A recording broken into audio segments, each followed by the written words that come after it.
আল্লাহর হাবিব আপনার আমার জন্য এতটা প্রিয়,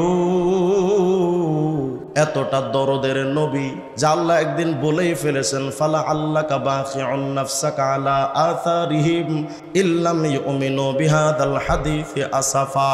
আল্লাহ বলেই ফেলেছেন, ও নবী, উম্মতের প্রতি আপনার এই পেরেশানি, এই গুমনাক অবস্থাটা আমি আল্লাহর তো মনে হয় কখন জানি আপনি হার্ট অ্যাটাক করে বসেন, কখন জানি আপনি স্ট্রোক করে বসেন, কখন জানি আপনি একেবারে শেষ হয়ে যান।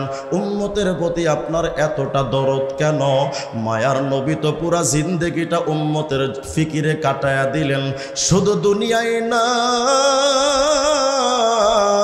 কিয়ামতের ময়দানে সবার কণ্ঠে যখন একটা আওয়াজ নফসি, ওই কিয়ামতের ময়দানে আপনার আমার হাবিবের কণ্ঠে একটা আওয়াজ উম্মতি উম্মতি। হযরতে আদম আলাইহিস সালামের কথা, আরশে আজিমের পাশে একটা চাটিয়াল ময়দানে আদম অবস্থান করবেন কিয়ামতে। ইয়ানজুরু ইলা মান ইয়ানতালিকু বিহি মিন ওয়ালাদিহি ইলান নার। আদম তাকায় দেখবেন যে কিয়ামতে তার কোন সন্তানকে জাহান্নামে নেয় আর কোন সন্তানকে জান্নাতে নেয়।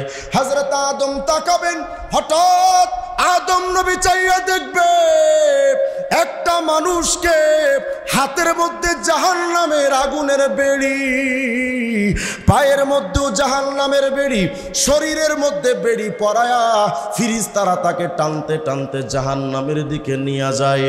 আদম নবী উম্মতের দিকে তাকায় বুঝতে পারবেন, আরে এ তো সাধারণ কোনো উম্মত না, এটা তো মুহাম্মদুর রাসূলুল্লাহর উম্মত। কেমনে চিনবেন? আদম নবী তাকায় দেখবেন ওর হাতের ভেতর থেকে নূর চমকাচ্ছে, ওর চেহারার ভেতর থেকে নূর চমকাচ্ছে। হ্যাঁ, হয়তো সে জাহান্নামে গুনার কারণে কিন্তু দুনিয়ায় ওযু করছে। আল্লাহর হাবিব বলেন, ওযুর জায়গাগুলো কিয়ামতে নূর চমকাইতে থাকবে, চেহারা থেকে নূর চমকাইতে থাকবে, ওযুর পায়ের অংশগুলো থেকে নূর চমকাতে থাকবে। হযরত বাবা আদম যখন দেখবেন এটা উম্মতে মুহাম্মাদি, আদম চিৎকার দিয়া ডাক দিবেন, ইয়া আহমদ, ইয়া আহমদ, মুহাম্মদ তুমি কোথায়? কোথায় পাবেন কিয়ামতের ময়দানে নবীরে? আপনার আমার হাবিব তো একবার পুলসিরাতের গোড়ায় দৌড়াবেন, কোনো উম্মত যেন জাহান্নামে পুলসিরাত থেকে কেটে পড়ে না যায়। ওখান থেকে আবার দৌড় দিবেন মিজানের পাল্লায়, কোনো উম্মতের গুনার পাল্লাটা যেন ভারী হয়ে না যায়। ওখান থেকে আবার দৌড় দিবেন হাউজে কাউসারের গোড়ায়, কোনো উম্মত যেন পিপাসায় কাতর হয়ে না যায়। এমন আদরের নবী আপনার আমার। আদম নবী যখন ডাকবেন দূর থেকে হাবিবে কিবরিয়া আওয়াজ দিয়া বলবেন, লাব্বাইকা আবাল বাশার, বাবা আদম কি বলতে চান বলেন, আমি তো আছি এখানে, কি বলতে চান? আদম নবী ডাইকা বলবেন, মুহাম্মদ হাদা রাজুলুম মিন উম্মাতিকা ইয়ানতালিকু বিহি ইলান নার। এই মুহাম্মদ তাকায়া দেখো, এই যে লোকটারে জাহান্নামের দিকে নিয়ে যায়, আমার তো মনে হয় এটা তোমার উম্মত। ওর শরীর থেকে দেখো নূর চমকাচ্ছে, দেখো না তারে বাঁচানো যায় কিনা।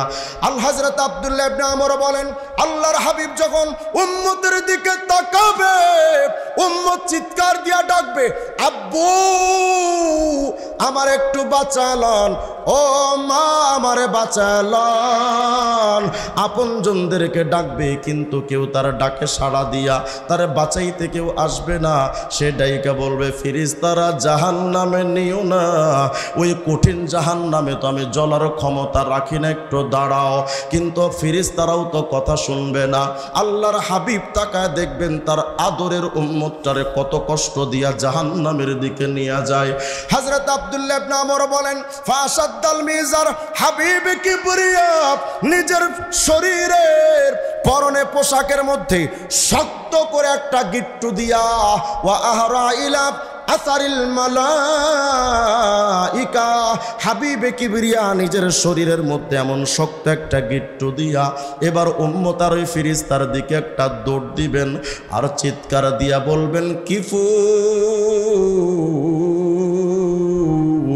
এ আল্লাহর ফেরেশতারা একটু দাঁড়া, ওরে জাহান্নামে নিস না, ও তো আমার বড় আদরের উম্মত।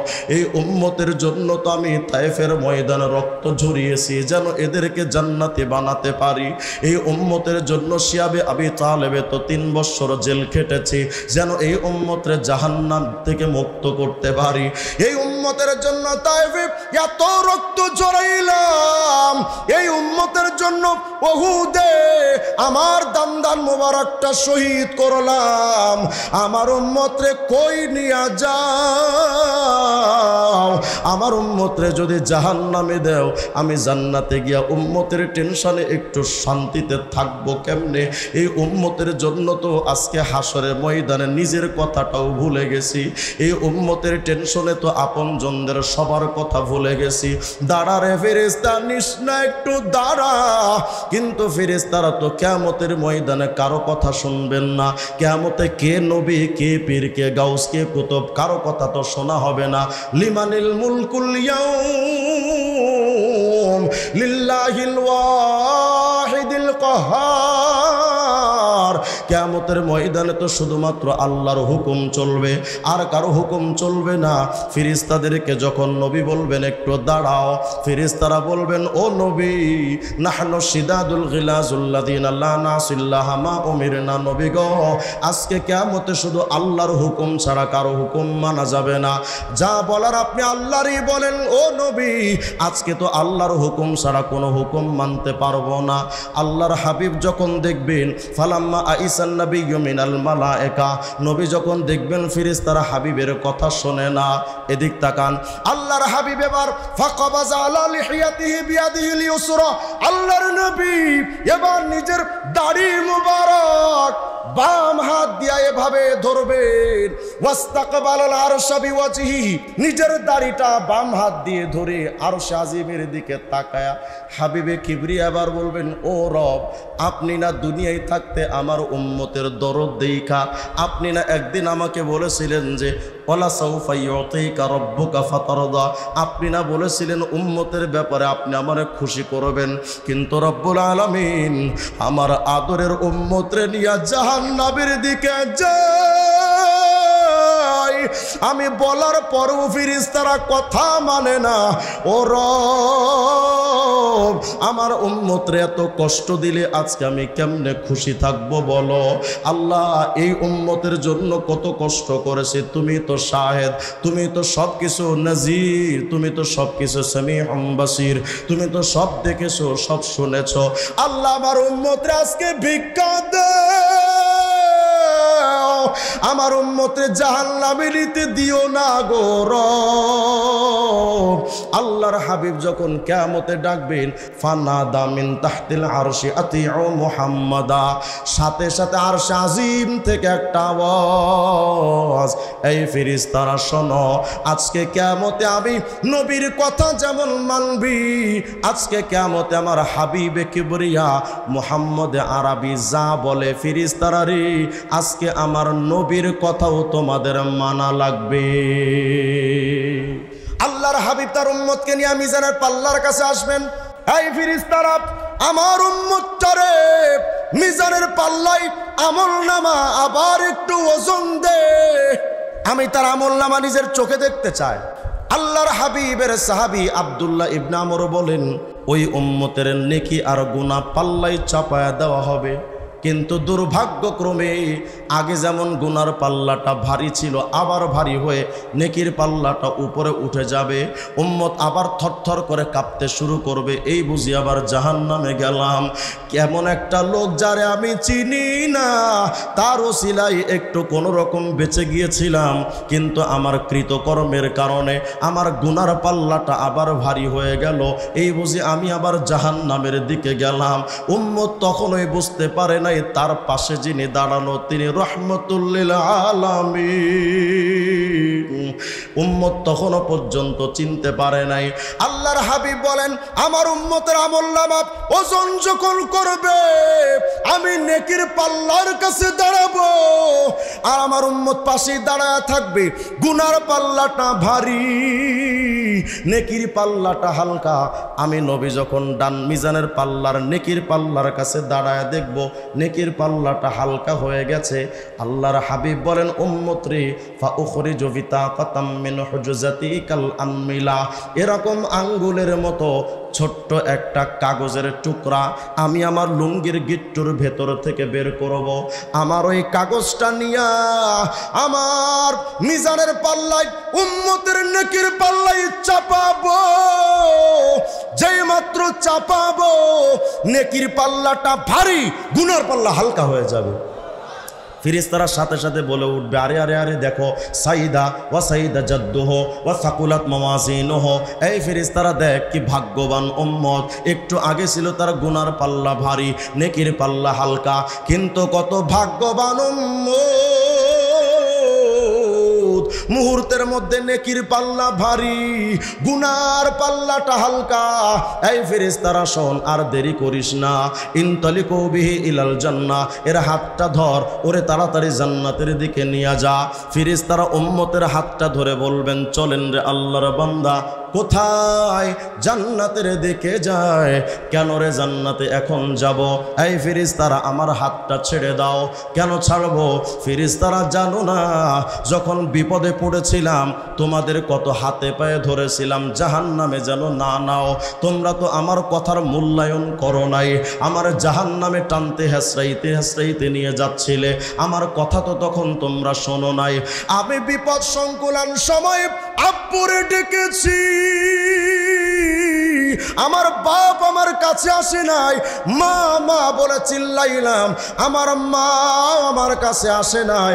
এ ফেরেশতারা আজকে এই লোকটা গো কে, যারে জীবনে কোনোদিন দেখি নাই, যার নাম ঠিকানাটাও জানি না, বাড়ি কোথায় সেটাও জানি না, বাবা যেখানে আসে নাই, মা যেখানে আসে নাই, ওই বাপ মার চাইতে বড় আপন মায়ারান লোকটা কে, ওনার সাথে তো একটু পরিচয় হয়ে নেই, এরপরে না হয় জান্নাতে যাব না, একটু দাঁড়াও। উম্মত তখনও জানে না উনি রহমতুল লিল আলামিন। উম্মত পেছন পেরে সরওয়ারে দো আলমের চেহারার দিকে তাকায়া বলেন, মাসমুক ইয়া আব্দুল্লাহ, মা আহসানা খলকাক, মা আহসানা খলকাক। ও আল্লাহর বান্দা, আপনার চেহারাটা কত সুন্দর, মা আহসানা খুলুকাক, আপনার চরিত্রটা কত সুন্দর, আপনার বডি ফিটনেসটা কত সুন্দর। তবে আল্লাহর বান্দা, আমার এই কঠিন বিপদে আপনি আসলেন, আপনি কে? এই বিপদে তো বাবাও আসে নাই, মাও তো আসে নাই, কে গো আপনি? নামটা একটু কন, পরিচয়টা তো একটু দেন, বাবার নামটা কন, মায়ের নামটা কন, জান্নাতে গিয়া যেন মাঝে মধ্যে একটু দেখা করতে পারি। হাবিবে কিবরিয়া তার দিকে অপলক দৃষ্টিতে তাকায়া এক পর্যায়ে নবীজি বলেই ফেলেছেন, আওয়ামা তারিফুনি, এরে বান্দা উম্মত, তুমি কি আমারে চিনো না? আনা নাবিয়ুকা মুহাম্মাদুর রাসূলুল্লাহ, আর আমি তো তোমাদের নবী, আমি তো রাহমাতুল লিল আলামিন। উম্মতের মাঝে নবীর এখন যে মুআনাকাটা হবে উম্মতে মুহাম্মদী, একটু ভেবে দেখেন তো, ওই মুআনাকাটার মধ্যে কত মায়া জড়িয়ে আছে, কত মমতা জড়িয়ে আছে। আল্লাহর হাবিবকে এবার এত লম্বা কথা যেই আমলটার জন্য বলেছে, এবার সেটা শোনেন। উম্মত এবার নবীর দিকে তাকায়া বলবেন, ইয়া রাসূলুল্লাহ, সব কিছু তো বুঝলাম, কিন্তু নবী গো একটা প্রশ্নের জবাব দেন গো, আপনি যে কাগজটা আমার নেকির পাল্লায় চাপিয়েছিলেন গো নবী, ওই কাগজের মধ্যে কি এমন কথা লেখা ছিল যে এত ভারী হয়ে গেল? এই ব্যাপারটা আমাকে একটু বলে দেন না। আল্লাহর হাবিব বলেন, উম্মত রে, আল কওলুল বাদী নামক কিতাবের মধ্যে আসে, পৃথিবীর যেই প্রান্তে কোনো মানুষ যদি দরুদ শরীফ পড়ে, ফেরেশতারা হুজুরে আকরামের রওজায় পাঠায়া দেয়। আল্লাহর হাবিব বলেন, ফাআরুদ্দুহু সালাম, আমি তার সালামের জবাব দিই, হোক সে রংপুর থেকে দরুদ সালাম পাঠায়, রওজার ভেতর থেকে আমি রংপুরে সেই মানুষের সালাম পাঠাই। আর আমি নবী আরেকটা কাজ করি, ফাআকতুবুহু ফি সহিফাতিন বাইদা, আমি তার এই কথাগুলো একটা সাদা কাগজের মধ্যে লেখা রাখি। আল্লাহ, আমার উম্মতের নাম এই, তার বাপ মায়ের নাম এই, রংপুরের অমুক জায়গায় অমুক জায়গায় তার ঠিকানা আমি এইভাবে লেখা রাখি। এরে উম্মত, যখন আজকে আমি দেখলাম তোমার গুনার পাল্লাটা ভারী, ওই যে দুনিয়ায় একটা বার আমার নামে দরুদ শরীফ পড়েছিলি, আমি ওইটা লিখে রেখেছিলাম। আজকে যে কাগজটা আমি চাপাইলাম সেটা ওই দরুদ শরীফের কাগজ। তাওহীদের আকীদা লালন করে তোমরা যদি বিভিন্নভাবে যেই দিকে দৌড়াচ্ছ, তোমাদের টার্গেট যদি হয় আল্লাহকে পাওয়া, তো আমি আল্লাহকে পাওয়ার জন্য একটা মাধ্যম তো আমি আল্লাহই তোমাদের বলে দিব। আমি আল্লাহরে কেমনে পাওয়া যায়, আমি আল্লাহর মহব্বতটা কেমনে পাওয়া যায়। এরে বান্দা, এই কথাটা সূরা আলে ইমরানের ভেতরে আমি আল্লাহ বলে দিচ্ছি, শোনো। কুল ইন কুনতুম তুহিব্বুনাল্লাহ ফাত্তাবিউনি। শোনো, আমার হাবিব মুহাম্মদ আমার কাছে বড় প্রিয়। কাউরে আমি আল্লাহ সফিউল্লাহ বানাইলাম, কাউরে আমি খলিলুল্লাহ বানাইলাম, কাউরে কালিমুল্লাহ বানাইলাম, কাউরে বা রূহুল্লাহ যবিহুল্লাহ বানাইলাম, কিন্তু আমার মুহাম্মদকে আমি বানিয়েছি হাবিবুল্লাহ। এরে দুনিয়ার মানুষ শোনো, যদি তোমরা উম্মতে মুহাম্মদী হয়ে আমি আল্লাহর মহব্বত পেতে চাও, আমার নবীর শরীরে যেমন স্টাইলের পোশাক আছে, তোমার শরীরের মধ্যে ওই স্টাইলের পোশাকটা পরো। আমার নবী হাবিবুল্লাহ মুহাম্মদ যেমনে চুলের কাটিং করে, তোমরা ওই তরিকায় চুলের কাটিংটা করো। আমার হাবিব যেমনে ঘুমানোর স্টাইলে, যেমনে সুন্নাত তরিকায় ঘুমান, ওই তরিকায় তোমরাও বান্দা ঘুমাও। আমার হাবিব মুহাম্মদ যেমনে খানা খান যেই তরিকায়, এই তরিকাতেও বান্দা তোমরাও খানা খাও। আল্লাহ পাক বুঝাইতে চান বান্দারে, শুনো, নিজের সন্তানের মতো আরেকটা অপরিচিত সন্তানের প্রতি তোমার অটোমেটিক যদি ভালোবাসা তৈরি হয় রে বান্দা, আমি আল্লাহ ঘোষণা দিলাম, তোমার পুরা বডির মধ্যে তাকা যদি আমি দেখি, তোমারে দেখতে আমার হাবিবুল্লাহ মুহাম্মদের মতোই দেখা যায়।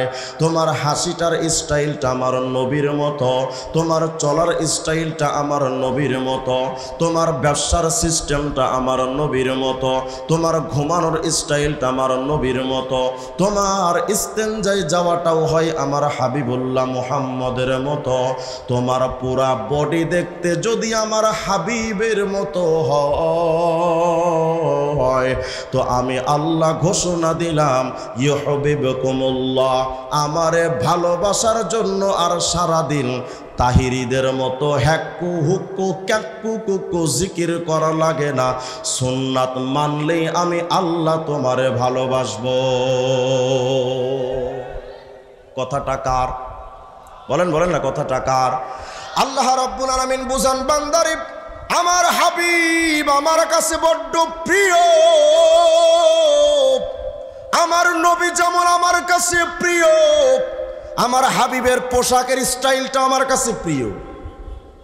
প্রেমিক তার প্রেমিকার পোশাকের স্টাইলটা যেমন ভালোবাসে, আমি আল্লাহ আমার প্রেমিক তো মুহাম্মদুর রাসূলুল্লাহ, আমার নবীর পোশাকের স্টাইলটা আমার কাছে বড্ড পছন্দ। আল্লাহ রাব্বুল আলামিন বুঝাতে চান। আরেকটা উদাহরণ যদি আমি আপনাদেরকে ছোট্ট করে দিই, আরো ক্লিয়ার হবে। মনে করেন আপনাদের এই রংপুরের একটা ছেলে বিয়ে করেছে বগুড়ার মেয়ে আপনাদের রংপুরের ছেলে। বিয়ে শাদীর আগে অতীতে এই উভয় পরিবারের মধ্যে কোনো রিলেশন ছিল না, কিন্তু যেদিন বিয়ে হলো, ছেলে মেয়েকে যখন কবুল বলল, এই কবুল বলার সাথেই ছেলে মেয়ের মধ্যে উভয়ের মধ্যে একটা গভীর রিলেশন, গুড কানেকশন তৈরি হয় না? কথা কয় না? ছেলে পক্ষের সাথে মেয়ে পক্ষের একটা গভীর সম্পর্ক তৈরি হয় না? হয় না? বরং এমন গভীর সম্পর্ক তৈরি হয় যে রংপুরের ছেলে পক্ষের বাবা যদি কোনো বিপদে পড়ে, বগুড়া থেকে মেয়ে পক্ষের বাবা কাছা দিয়ে রংপুরে এসে যায়, যা আমার বিয়াইরে কেডা কি কইছস, আয় সামনে, তোদের একদিন আর আমার যতদিন লাগে। ঠিক না? এমন গভীর সম্পর্ক হয়। কিন্তু দুর্ভাগ্যক্রমে, ঘটনাক্রমে হঠাৎ বিয়েটা ডিভোর্স, তালাক হয়ে গেছে 1 মাস পর। আচ্ছা বলেন তো, তালাক হয়ে যাওয়ার পর ছেলে পক্ষের সাথে মেয়ে পক্ষের সম্পর্কটা কি আরো গভীর হয় না নষ্ট হয়? নষ্ট হয়। কেমন নষ্ট হয়? ছেলে তার স্ত্রীকে তালাক দেওয়ার পর মেয়ের বাবা মনে করেন মডার্ন মোড়ে এক চায়ের দোকানে বসে চা খাচ্ছে, হঠাৎ করে সেখানে ওই মেয়ের বাবা ওখানে বসা, আর এই ছেলেটা, যেই ছেলেটা এই লোকের মেয়েকে বিয়ে করেছিল, এই ছেলেটা ওখানে গেছে। গিয়ে ছেলে যখন দেখেছে যে তার সাবেক শ্বশুর, কথা শুনতেছি তো আমরা, একটু মনোযোগ দেন। হয়তো ভাবতেছেন যে হুজুর এইটা কোনো ওয়াজ, সুন্নাতের আবার এত প্রয়োজন কেন? সুন্নাত ছাড়া ইমানদার হওয়া সম্ভব নয়। সুন্নাত ছাড়া মানুষের জীবনটা আলোকিত করা সম্ভব নয়। সুন্নাত একটা মানুষের জীবনে ওতপ্রোতভাবে জড়িত, তার ইন্তেকাল ইমানি হালতে হওয়ার জন্য সুন্নাত সবচেয়ে বড় গুরুত্বপূর্ণ বিষয়। খুব মনোযোগ দেন। তো যেই ছেলেটা যেই মেয়েকে বিয়ে করলো, 1 মাস পর তালাক দিল। ছেলে যখন মডার্ন মোড়ে গেছে, গিয়ে দেখে তার সাবেক শ্বশুর বসে চা খাচ্ছে। তো ছেলে মনে মনে ভাবছে পুরান শ্বশুর তো, অনেক দিনের সম্পর্ক, যাই যা হয়েছে হয়েছে, শ্বশুরের সাথে একটু কুশল বিনিময় করা দরকার। ছেলেটা গিয়ে তার সাবেক শ্বশুরকে গিয়ে বলছে, আসসালামু আলাইকুম শ্বশুর ফাদার, ভালো আছেন? শ্বশুর কি বলবে, জি জি বাবা, ওয়ালাইকুম আসসালাম, খুব ভালো আছি, বসো, 4টা রুটি খাও, 3টা বিস্কিট খাও, 5টা কফি খাও, এগুলো বলবে? নাকি একবার জুতার দিকে তাকাবে, মুখের দিকে তাকাবে? হারামি, আমার একমাত্র কলিজার টুকরা মেয়েরে তালাক দিয়া সর্বনাশ কইরা আমার লগে পিরিত মারাও, ঠিক না? যদি এটা বুঝে থাকেন তাহলে শোনেন, আল্লাহ রাব্বুল আলামিন বলে, বান্দারে কুল ইন কুনতুম তুহিব্বুনাল্লাহ, তোমরা যদি আমি আল্লাহর সাথে মহব্বতের সম্পর্ক তৈরি করতে চাও, এই বান্দারে শোনো, মহব্বতের জগতে কেমন জানি তোমার সাথে আমার পরিচয় নাই, ভালোবাসার জগতে তুমি আমারও চিন্তা না, ভালোবাসার জগতে আমি তোমারও চিনতাম না, কেমন জানি। এরে বন্দা, এই ভালোবাসার কানেকশন যদি জোড়া দিতে চাও তো শোনো, ছেলে মেয়েকে কবুল বললে পরিচয় না থাকলেও যেমন অটোমেটিক সম্পর্ক তৈরি হয়, আমার হাবিবুল্লাহ মুহাম্মদের সুন্নাতকে কবুল করে নিবা।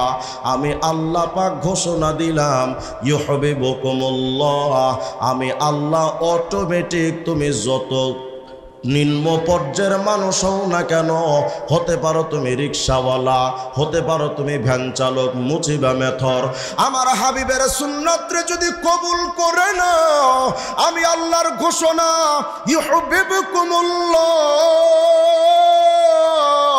ছেলে মেয়ের উভয় পরিবারের সম্পর্ক ছিল না, বিয়েতে কবুল বললে অটোমেটিক সম্পর্ক তৈরি হয়। আমার হাবিবের সুন্নাতকে কবুল করলে আমি আল্লাহ অটোমেটিক তোমার সাথে ভালোবাসার বন্ধনকে মজবুত করে নেব। কিন্তু রে বান্দা শোনো, বিয়ে শাদীর মধ্যে তালাক হয়ে গেলে যেমন আর সম্পর্ক থাকে না, আমি আল্লাহ এটাও বলছি, وَمَن يُشَاقِقِ الرَّسُولَ مِن بَعْدِ مَا تَبَيَّنَ لَهُ الْهُدَى وَيَتَّبِعْ غَيْرَ سَبِيلِ الْمُؤْمِنِينَ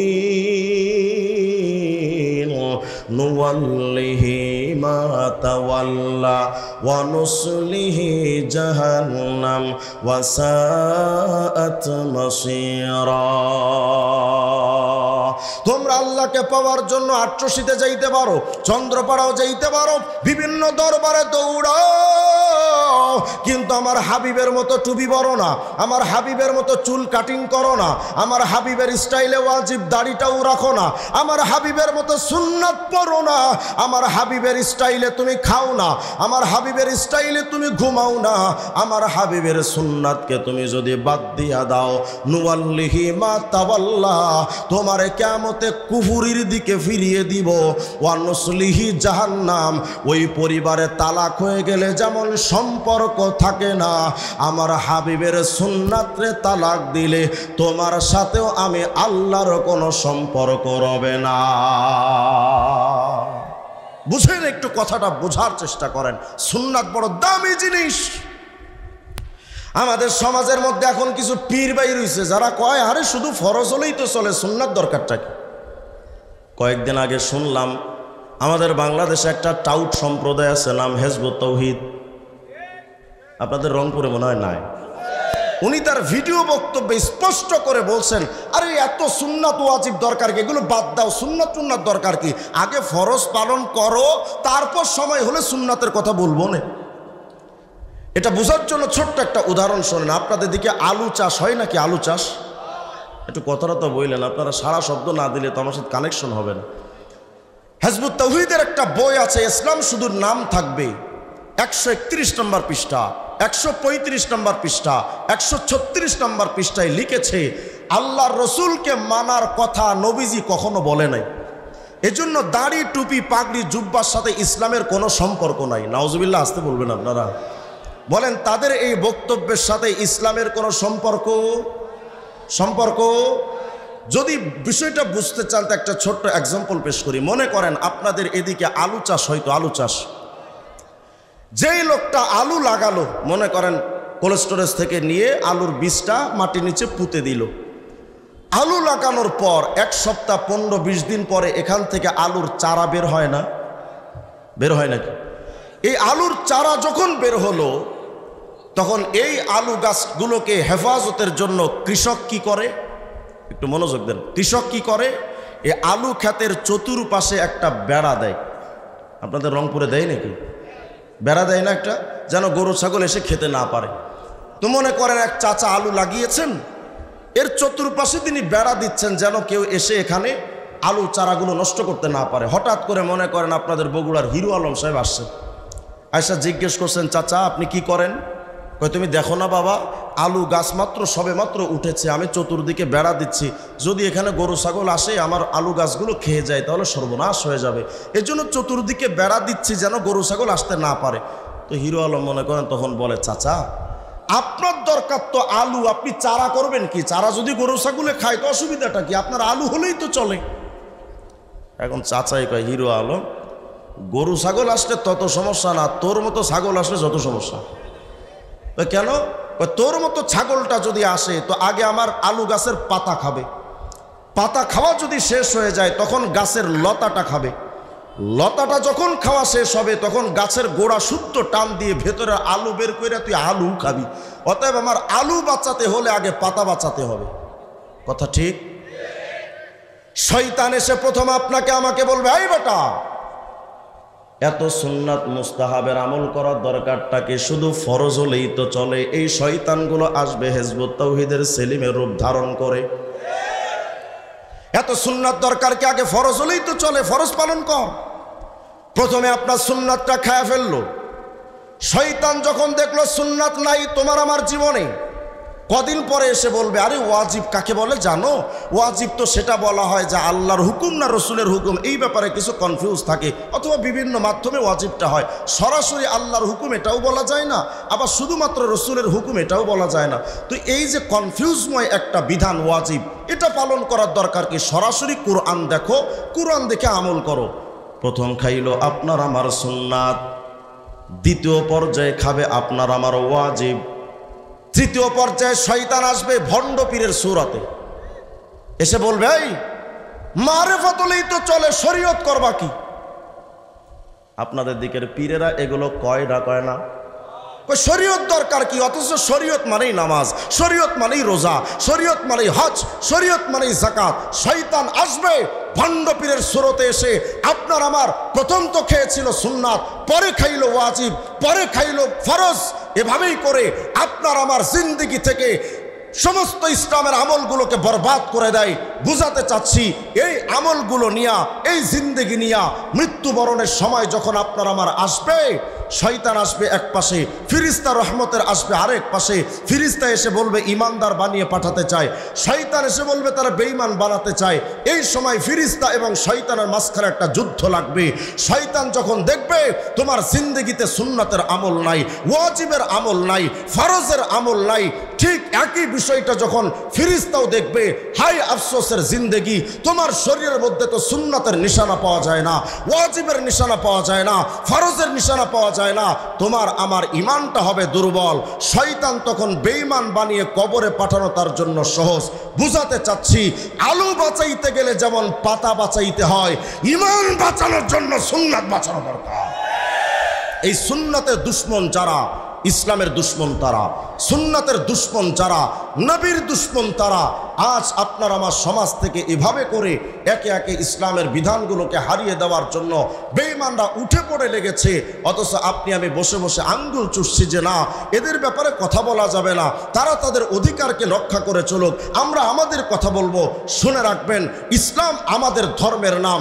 আমার ইসলাম নিয়ে যদি কেউ কাজ করে, আমরা তাদেরকে বাহবা দিব, আমরা তাদেরকে সাপোর্ট করব, আনসারের ভূমিকায় তাদের সাথে আমরা থাকব। কিন্তু আমার ইসলামের বিকৃতি করার অধিকার কোনো কুলাঙ্গারকে দেওয়া হয় নাই। অতএব আমার ইসলামকে নিয়ে যদি কেউ কটূক্তি করে, ইসলামকে নিয়ে যদি কেউ বিকৃতি করে, তাদের ব্যাপারে আমাদের জিরো টলারেন্সের ভূমিকায় থাকা দরকার। আল্লাহ রাব্বুল আলামিন তার হাবিবকে এতটাই ভালোবাসেন, আল্লাহ তাআলা তার হাবিবকে বুঝাইতে চান, হাবিব আপনি কিন্তু আমার কাছে বড্ড প্রিয়। লম্বা আলোচনা বলতে গেলে সময় দরকার, দুই একটা নমুনা পেশ করি। কেন রে আপনার আমার সুন্নাতের এতটা প্রয়োজন? আপনি আমি যারা অমুক তমুক দল করি, এই দলের প্রতিষ্ঠাতা যারা, তাদের পোশাক কিন্তু আমরা শরীরের মধ্যে পরি। যদি কেউ মেসি নেইমারের ভক্ত হয়, তার মতো চুলের কাটিং করি। যদি কেউ অমুক তমুকের ভক্ত হয়, সে যে স্টাইলে কথা বলে, আমরাও চেষ্টা করি তার স্টাইলে কথা বলার জন্য। যদি এই হয় দুনিয়ার হালত, আল্লাহ পাক বুঝাইতে চান, এ দুনিয়ার মানুষে শোনো, আমার হাবিবুল্লাহ মুহাম্মদকে যে তোমাদের কাছে দিলাম, ওয়া ইন্নাকা লাআলা খুলুকিন আযীম, তোমাদের আদর্শ তালাশ করার জন্য ওয়েস্টার্ন কালচারের কোনো দরকার নাই, পশ্চিমা সভ্যতার কোনো দরকার নাই। তোমাদের আদর্শ শেখার জন্য ইংল্যান্ডের আদর্শ দরকার নাই। মুসলমানদের একমাত্র আদর্শের নাম মুহাম্মদ আরবির আদর্শ। নবীর আদর্শের বাইরে আমাদের কোনো আদর্শের কোনো প্রয়োজন নাই। জানেন আপনি যাদের আদর্শ নিয়ে বাংলাদেশে প্রতিষ্ঠার ফিকির করেন, তাদের অবস্থানটা কি? আমাদের হাবিবে কিবরিয়া মুহাম্মদ আরবির অবস্থান আল্লাহর কাছে কত? খুলেন না জামে তিরমিজি নামক কিতাব, 2616 নম্বর হাদিসটা তালাশ করে দেখবেন। আল্লাহ রসুলের সাহাবী হযরত আব্দুল্লাহ ইবনে আব্বাস রাদিয়াল্লাহু আনহু, নবীজির আপন চাচাতো ভাই, রঈসুল মুফাসসিরিন, তিনি বলেন, এই দুনিয়ার মানুষ, আল্লাহর কাছে তার হাবিব মুহাম্মদ আরবি কতটা প্রিয় জানো? সাহাবায়ে কেরাম একদিন এভাবে বসে আছেন, তিরমিজির হাদিস, সাহাবায়ে কেরাম বসে আছেন, ইয়ান্তাজিরুনা, নবীজির অপেক্ষায় যে কখন হুজুরে আকরাম আসবেন, কিন্তু নবীজির আসতে একটু দেরি হচ্ছে। এক সাহাবী মনে মনে ভাবলেন, যেহেতু নবীর আসতে দেরি হচ্ছে, তো আমরা সাহাবায়ে কেরাম কিছু দিনই আলোচনা কইরা লই। এক সাহাবী দাঁড়িয়ে গিয়ে বলছেন, এই সাহাবীরা, জানো সমস্ত সৃষ্টি জগতের মধ্যে আল্লাহ পাক একজনকে বানিয়েছেন খলিলুল্লাহ। ইন্নাল্লাহ ইত্তাখাযা মিন খালকিহি খলিলা, ইত্তাখাযাল্লাহু মিন ইব্রাহিমা খলিলা। জানো সাহাবীরা, সমস্ত সৃষ্টি জগৎ থেকে আল্লাহ পাক একজনকে বাছাই করে তারে বানালেন খলিলুল্লাহ ইব্রাহিম। তো সাহাবী বলছেন, জানো সাহাবীরা, পুরা সৃষ্টি জগতের মধ্যে ওয়ান পিস খলিলুল্লাহ ইব্রাহিম। তো পুরা সৃষ্টি জগতের মধ্যে যিনি শুধুমাত্র একজন খলিলুল্লাহ, তিনি আল্লাহর কাছে কতই না দামি। তো সাহাবায়ে কেরাম বলেন, হ্যাঁ তুমি আশ্চর্য কথা বলেছো, যে পুরা সৃষ্টি জগতে ওয়ান পিস খলিলুল্লাহ, তিনি নিশ্চয় আল্লাহর কাছে অনেক দামি। তো আরেক সাহাবী দাঁড়িয়ে গিয়ে বলছেন, এই সাহাবীরা শোনো, হ্যাঁ ইব্রাহিম তো দামি, কিন্তু আমি ভেবে দেখলাম আদমও কিন্তু কম না। কেন? আদম ইস্তাফাহুল্লাহ, আদমকে তো আল্লাহ নিজে নির্বাচিত করেছেন। তো আদম তো সফিউল্লাহ, পুরা সৃষ্টি জগতের মধ্যে ওয়ান পিস সফিউল্লাহ হযরত আদম, তিনিও তো দামি। আরেকজন কহা, তাও তো ঠিক, কিন্তু ভেবে দেখলাম জানো, হযরত আদম অনেক দামি, ইব্রাহিমও অনেক দামি, কিন্তু মুসা নবীও কিন্তু কম না। কেন? ফাকাল্লামাহু তাকলিমা, মুসার সাথে তো আল্লাহ নিজে কথা বলেছেন। তো মুসা আলাইহিস সালাম তো নিশ্চয়ই অনেক দামি, তিনি কালিমুল্লাহ। আরেকজন বলে, হ্যাঁ তাও তো ঠিক, কিন্তু ভেবে দেখলাম উম্মত জানো, হযরত ঈসা কিন্তু কম না। ফাইসা কালিমাতুল্লাহ রূহ, ঈসা তো আল্লাহ রূহুল্লাহ উপাধি পেয়েছেন। তো একজন বলে আদম সফিউল্লাহ, একজন বলে ইব্রাহিম খলিলুল্লাহ, একজন বলে মুসা কালিমুল্লাহ, একজন বলে ঈসা রূহুল্লাহ। হঠাৎ করে আমাদের নবীজি সাহাবীদের পর্যালোচনার স্থানে আসলেন। এসে সাহাবায়ে কেরামের পর্যালোচনা শুনে নবীজি বলছেন, সাহাবীরা, আদমের তো প্রশংসা করছো, ইব্রাহিমের তো প্রশংসা করো। হ্যাঁ হ্যাঁ সাহাবীরা শোনো, আদম তো সফিউল্লাহ, ইব্রাহিম তো খলিলুল্লাহ, মুসা তো কালিমুল্লাহ, ঈসা তো রূহুল্লাহ, মাগার আমি মুহাম্মদ হাবিবুল্লাহ। মামান আল হাবিব, হাবিবুল্লাহ কাকে বলে? আরবি লুগাত অভিধান যদি থাকে তো খুলেন। ওলামায়ে কেরাম, যোগ্য ওলামায়ে কেরাম যাদের ছাত্র হওয়ার মতো যোগ্যতা আমার নাই, হযরত ওয়ালাদের কাছে জিজ্ঞেস করেন হাবিবুল্লাহ কাকে বলা হয়। আল্লাহ বোঝাতে চান নবী গো, সফিউল্লাহ আদম, খলিলুল্লাহ ইব্রাহিম, কালিমুল্লাহ মুসা আর রূহুল্লাহ ঈসা। ও নবী, সবাই কিন্তু আমি আল্লাহকে পাওয়ার জন্য পাগল পাড়া। যেন আল্লাহ বুঝাচ্ছেন, ও নবী, আদম তো সফিউল্লাহ, কিন্তু শোনেন, ওয়া ইন্না আদমা হাওয়া বাকায়া মিআতাই সানা, টানা 200 বছর পর্যন্ত আদম হাওয়া কেঁদেছেন, আল্লাহ মাফ করেন, মাফ করেন, নিষিদ্ধ বৃক্ষ থেকে জান্নাতে খেয়ে ফেলেছিলাম, আল্লাহ আমাদেরকে মাফ করেন। টানা 200 বছর কেঁদেছেন আদম। টার্গেট ছিল একটা, আল্লাহকে খুশি করা। খলিলুল্লাহ ইব্রাহিম নিজে নমরুদের আগুনে ঝাঁপ দিয়েছিলেন, নিজের সন্তানকে পর্যন্ত জবাই করতে উদ্যত হয়েছিলেন। টার্গেট ছিল একটা, আল্লাহকে পাওয়া, আল্লাহকে খুশি করা।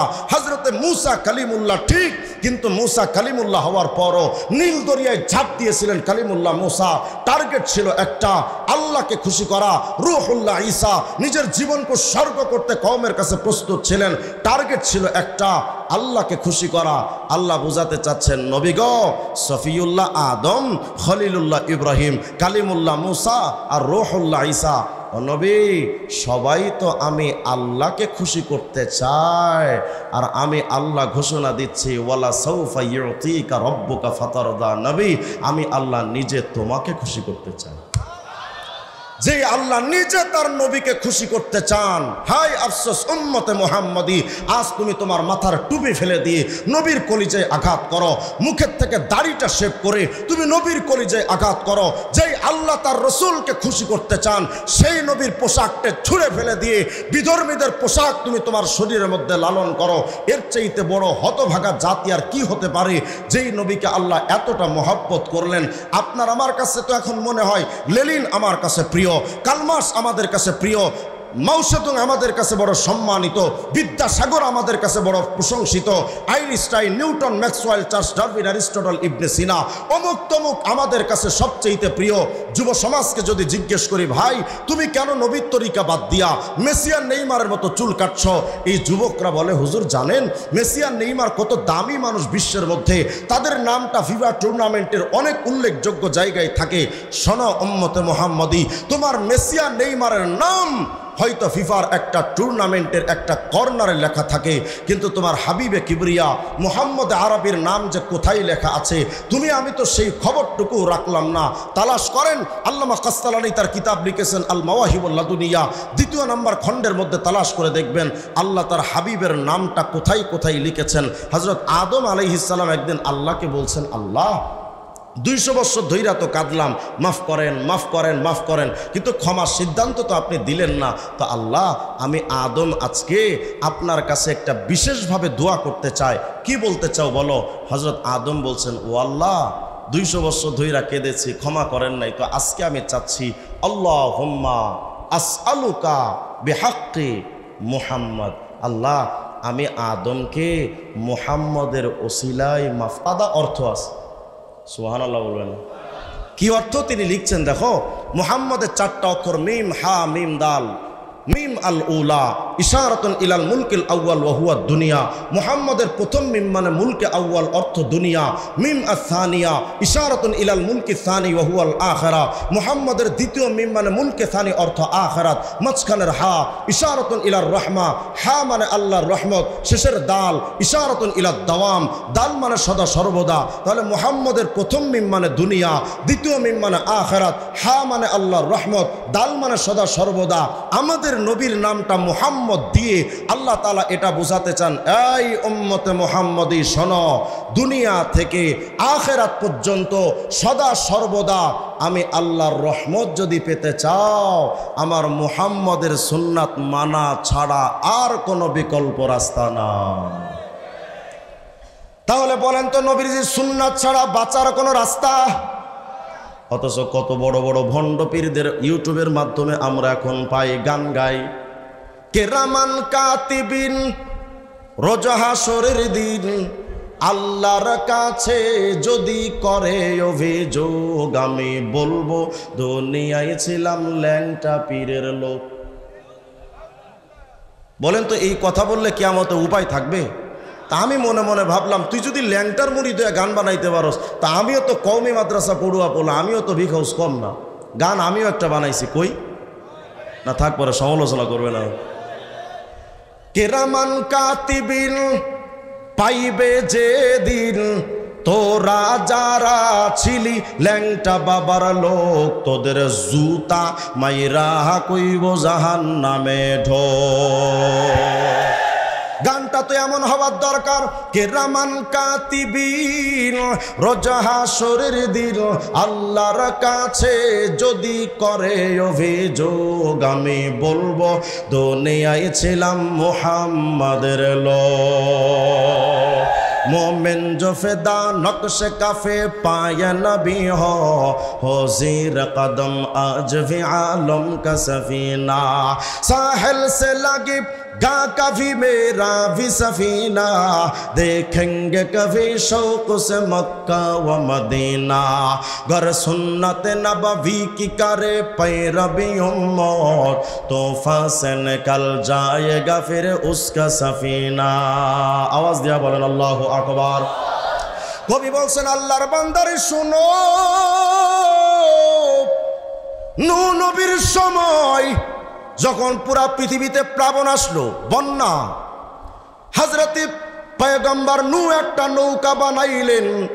এই নৌকার ভেতরে যেই উম্মতরা উঠেছিল ওরা যেমন মহাপ্লাবনের বিপদ থেকে বেঁচে গেল, এর উম্মতে মুহাম্মদী রে, আজকেও যদি তোমরা নবীর সুন্নাতের নৌকায় উঠতে পারো, তোমার কবরে মিজান হাসর পুলসিরাতে যেখানে যেখানে বিপদ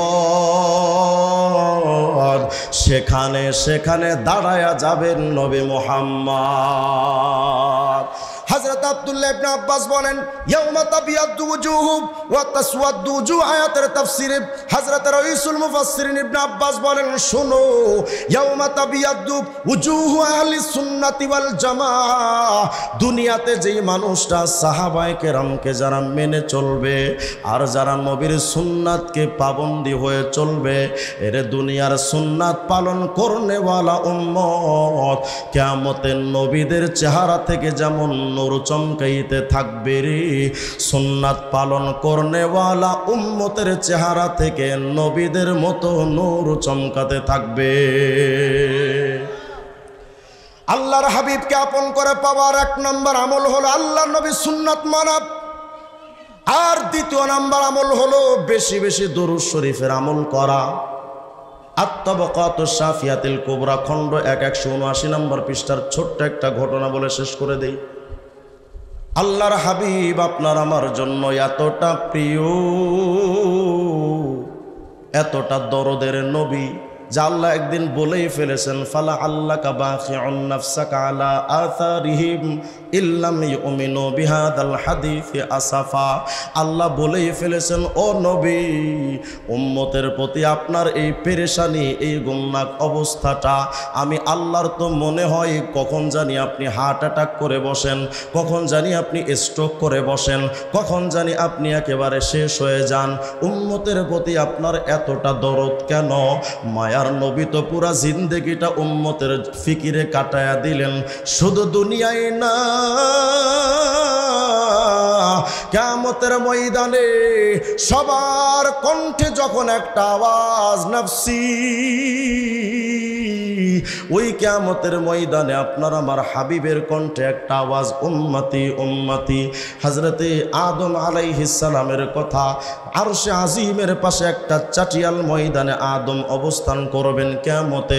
ইয়ানজুরু ইলা মান ইয়ানতালিকু বিহি মিন ওয়ালাদিহি ইলান নার, আদম তাকায় দেখবেন যে কিয়ামতে তার কোন সন্তানকে জাহান্নামে নেয় আর কোন সন্তানকে জান্নাতে নেয়।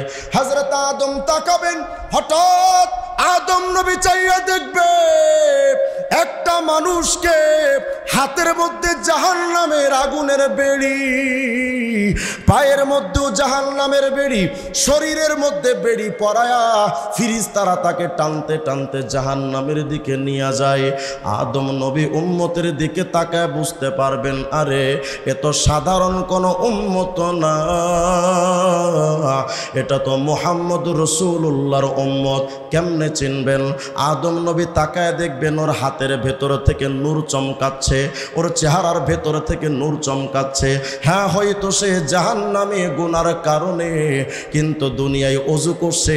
আল্লাহর হাবিব বলেন ওযুর জায়গাগুলো কিয়ামতে নূর চমকাইতে থাকবে, চেহারা থেকে নূর চমকাইতে থাকবে, ওযুর পায়ের অংশগুলো থেকে নূর চমকাতে থাকবে। হযরত বাবা আদম যখন দেখবেন এটা উম্মতে মুহাম্মাদি, আদম চিৎকার দিয়া ডাক দিবেন, ইয়া আহমদ, ইয়া আহমদ, মুহাম্মদ তুমি কোথায়? কোথায় পাবেন কিয়ামতের ময়দানে নবীরে? আপনার আমার হাবিব তো একবার পুলসিরাতের গোড়ায় দৌড়াবেন, কোনো উম্মত যেন জাহান্নামে পুলসিরাত থেকে কেটে পড়ে না যায়। ওখান থেকে আবার দৌড় দিবেন মিজানের পাল্লায়, কোনো উম্মতের গুনার পাল্লাটা যেন ভারী হয়ে না যায়। ওখান থেকে আবার দৌড় দিবেন হাউজে কাউসারের গোড়ায়, কোনো উম্মত যেন পিপাসায় কাতর হয়ে না যায়। এমন আদরের নবী আপনার আমার। আদম নবী যখন ডাকবেন দূর থেকে হাবিবে কিবরিয়া আওয়াজ দিয়া বলবেন, লাব্বাইক ইয়া আবাল বাশার, বাবা আদম কি বলতে চান বলেন, আমি তো আছি এখানে, কি বলতে চান? আদম নবী ডাইকা বলবেন, মুহাম্মদ হাদা রাজুলুম মিন উম্মাতিকা ইয়ানতালিকু বিহি ইলান নার। এই মুহাম্মদ তাকায়া দেখো, এই যে লোকটারে জাহান্নামের দিকে নিয়ে যায়, আমার তো মনে হয় এটা তোমার উম্মত। ওর শরীর থেকে দেখো নূর চমকাচ্ছে, দেখো না তারে বাঁচানো যায় কিনা। আল হযরত আব্দুল্লাহ ইবনে আমর বলেন, আল্লাহর হাবিব যখন উম্মতের দিকে তাকাবে, উম্মত চিৎকার দিয়া ডাকবে, আব্বু আমার একটু বাঁচালন, ও মা আমারে বাঁচালন। আপনজনদেরকে ডাকবে কিন্তু কেউ তার ডাকে সাড়া দিয়া তারে বাঁচাইতে কেউ আসবে না। সে ডাইকা বলবে, ফেরেশতারা জাহান্নামে নিও না, ওই কঠিন জাহান্নামে তো আমি জ্বলার ক্ষমতা রাখি না, একটু দাঁড়াও। কিন্তু ফেরেশতারাও তো কথা শুনবে না। আল্লাহর হাবিব তাকায় দেখবেন তার আদরের উম্মতটারে কত কষ্ট দিয়া জাহান্নামের দিকে নিয়ে যায়।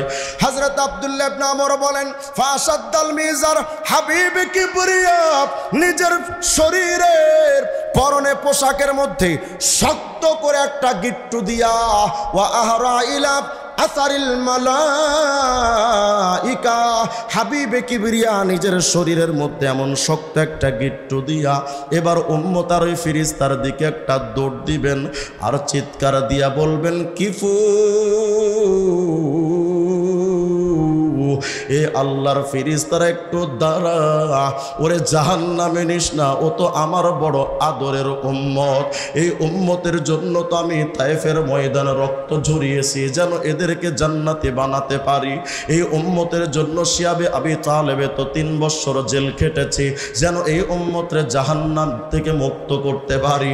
এই উম্মতের জন্য তায়েফে এত রক্ত ঝরাইলাম, এই উম্মতের জন্য উহুদে আমার দামদান মোবারকটা শহীদ করলাম। আমার উম্মতরে কই নিয়া যাও, আমার উম্মতরে যদি জাহান্নামে দাও আমি জান্নাতে গিয়া উম্মতের টেনশনে একটু শান্তিতে থাকবো কেমনে? এই উম্মতের জন্য তো আজকে হাসরের ময়দানে নিজের কথাটাও ভুলে গেছি, এই উম্মতের টেনশনে তো আপনজনদের সবার কথা ভুলে গেছি। দাঁড়া রে ফেরেশতা, নিস না একটু দাঁড়া। কিন্তু ফেরেশতারা তো কিয়ামতের ময়দানে কারো কথা শুনবেন না। কিয়ামতে কে নবী, কে পীর, কে গাউস, কে কুতুব, কারো কথা তো শোনা হবে না। লিমানিল মুলকুল ইয়াউম লিল্লাহিল ওয়াহিদিল কাহ্হার।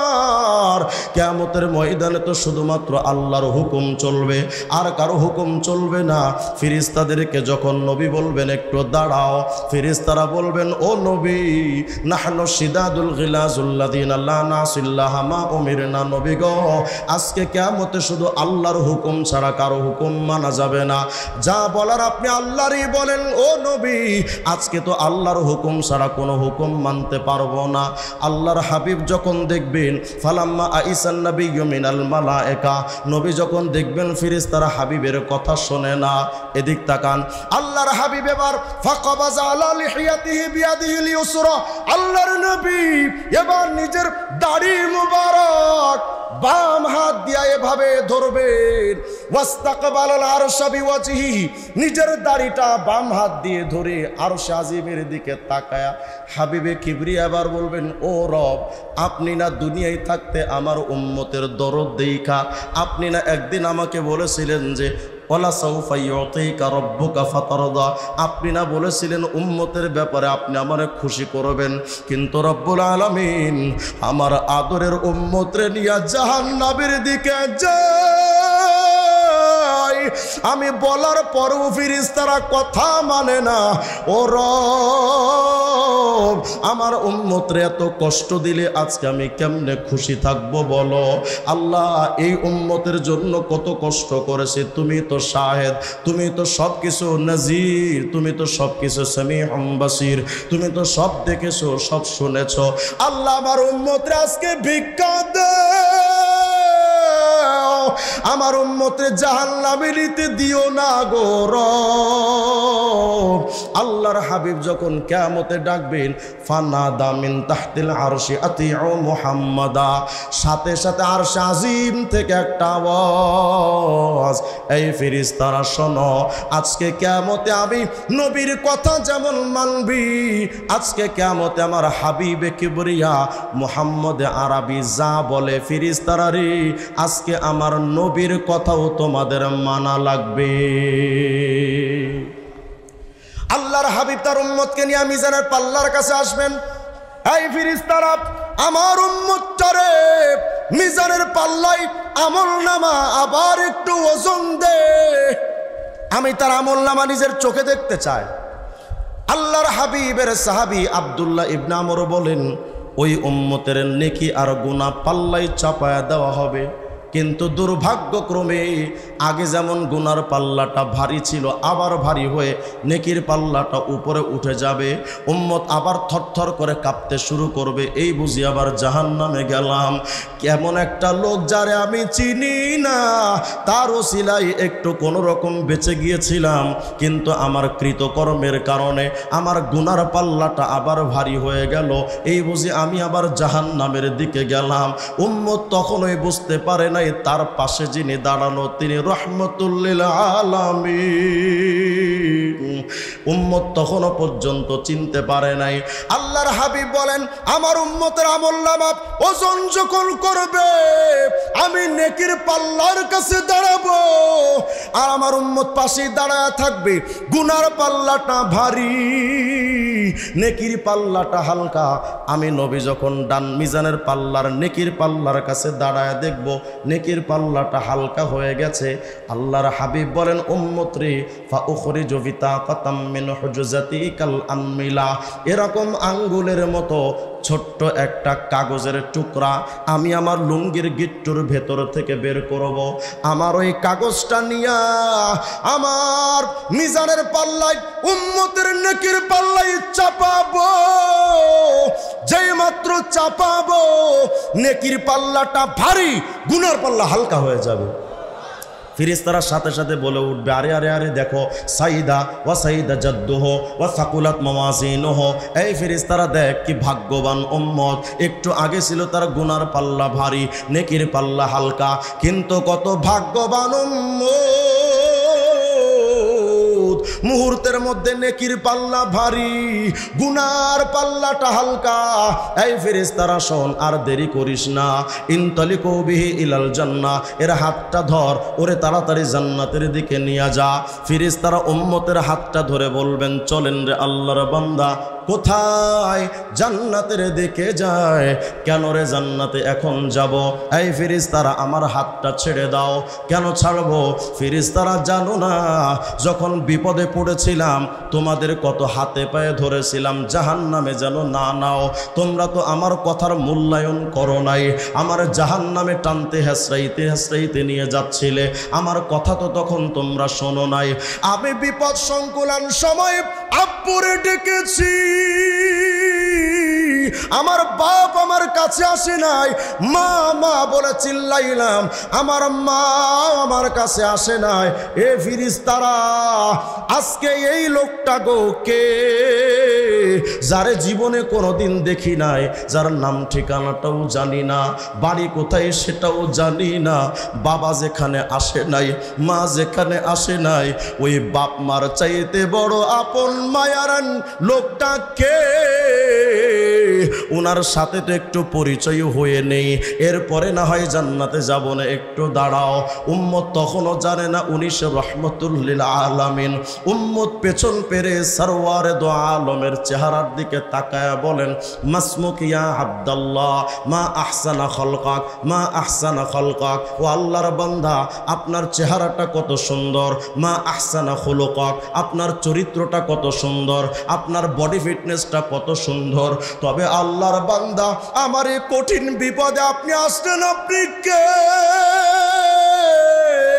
এই বিপদে তো বাবাও আসে নাই, মাও তো আসে নাই, কে গো আপনি? নামটা একটু কন, পরিচয়টা তো একটু দেন, বাবার নামটা কন, মায়ের নামটা কন, জান্নাতে গিয়া যেন মাঝে মধ্যে একটু দেখা করতে পারি। হাবিবে কিবরিয়া তার দিকে অপলক দৃষ্টিতে তাকায়া এক পর্যায়ে নবীজি বলেই ফেলেছেন, আওয়ামা তারিফুনি, এরে বান্দা উম্মত, তুমি কি আমারে চিনো না? আনা নাবিয়ুকা মুহাম্মাদুর রাসূলুল্লাহ,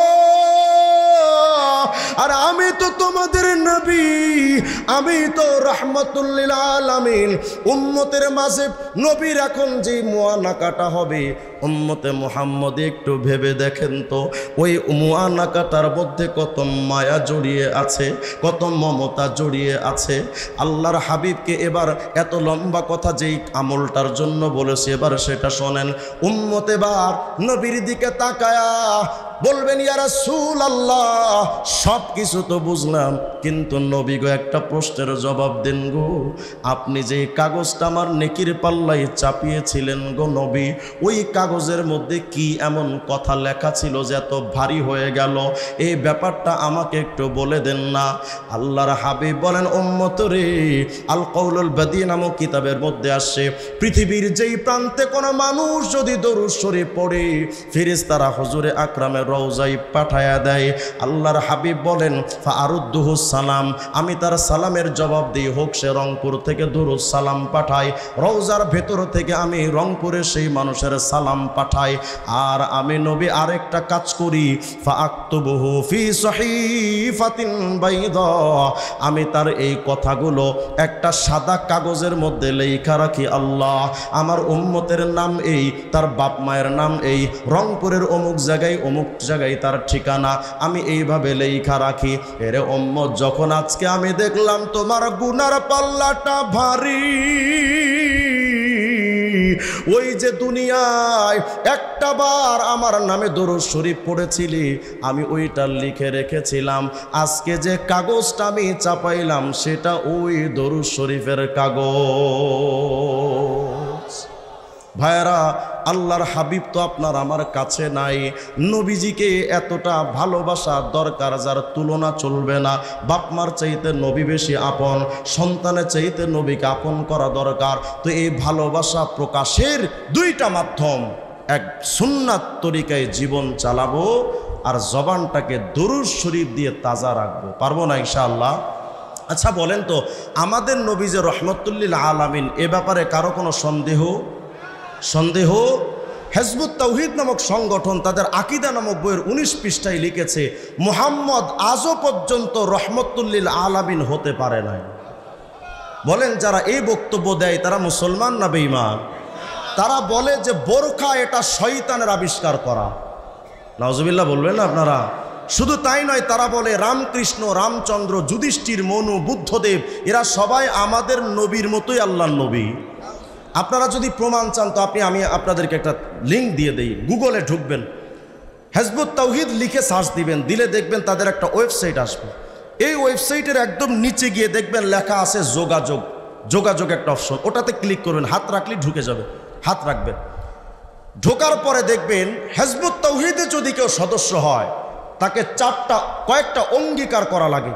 এর মধ্যে 4 নাম্বার অঙ্গীকার নামাটা পড়বেন, 4 নাম্বার পয়েন্টটা লিখেছে যে আমি বর্তমান বিশ্বের কোনো মুসলমানের সাথে, এই প্রচলিত মুসলিমদের সাথে আমি কোনো ইবাদত করব না। মানে কেউ যদি হিজবুত তাওহীদের সদস্য হয় তাকে অঙ্গীকার করতে হয় যে মুসলমানদের সাথে আমার কোনো সম্পর্ক নাই।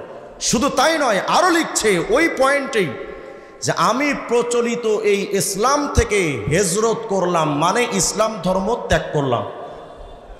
তাহলে হিজবুত তাওহীদের সদস্য হওয়ার আগে আমাদের প্রত্যেকটা মুসলমানকে তারা মুরতাদ বানায়। এদের ব্যাপারে আমাদের সতর্ক হওয়া দরকার আছে না নাই? ভাইরা, আমি হিজবুত তাওহীদের কোনো ব্যক্তি আক্রোশ নিয়ে আপনাদের সামনে বলি না।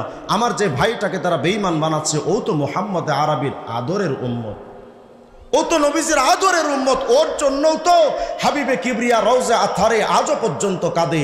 এই উম্মতকে বাঁচানোর জন্য হিজবুত তাওহীদের ব্যাপারে আমরা প্রস্তুত থাকবো তো ইনশাআল্লাহ। আমরা সঠিক ইসলাম চাই। যদি এদিকে হিজবুত তাওহীদ আসে, আপনারা বলবেন যে তাবলিগ জামাত, চরমনা, উজানি, নানুপুর, ঢালকানগর, দেওনা, আমাদের জুম্মাপাড়া মাদ্রাসার এই হক্কানি পীর মাশায়েখ আলেমরা আমাদের যেই ইসলাম দিয়েছে, এই ইসলাম নিয়ে আমরা সন্তুষ্ট, আমরা নতুন কোনো ইসলাম চাই না। ঠিক আছে তো ইনশাআল্লাহ। আল্লাহ তাআলা আমাদের হায়াতে ভরপুর বারাকা দান করেন। যদি কেউ কথায় কষ্ট পেয়ে থাকেন আমাকে মাফ করে দিয়েন।